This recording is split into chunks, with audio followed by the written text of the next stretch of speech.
Sneha steel and furniture centre Salgare. आमच्याकडे steel भांडी, संसार उपयोगी साहित्य, sofa set, furniture, cooler, dining table, आटा चक्की व इतर साहित्यांचे एकमेव ठिकाण एक, व्हरायटी अनेक। आता शुभ मुहूर्ताची सुरुवात सलगरेतील स्नेहा स्टील मधील खरेदीनेच।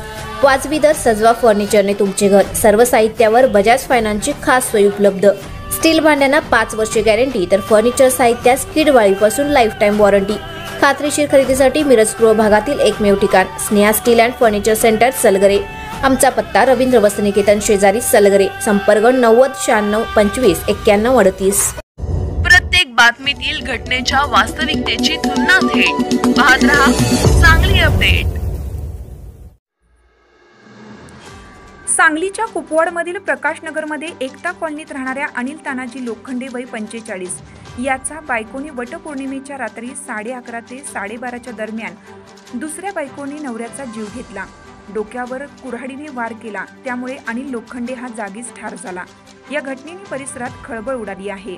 मयत अनिल लोखंडे यांची पहिली बायको कर्करोग या आजाराने मयत झाली आहे। मयत अनिल यांना 2 मुली, दोन्ही मुलींचे लग्न झाल्याने अनिल हा एकटाच घरी राहत होता। त्यामुळे पोटाचे हाल होत असल्याने अनिल यांच्या नातेवाईकांनी सातारा जिल्ह्यातील खटाव तालुक्यातील वडी गावातील राधिका बाळकृष्ण इंगळे वय 27 वर्षीय तरुणीसोबत लग्न लावून दिलं। लग्न 17 मे 2025 रोजी झाल्यावर अवघ्या 17 दिवसांनी वटपौर्णिमेच्या रात्री 11:30 ते 12:30 दरम्यान राधिका हिने अनिल यांच्यावर कुऱ्हाडीने डोक्यावर व हातावर वार केला।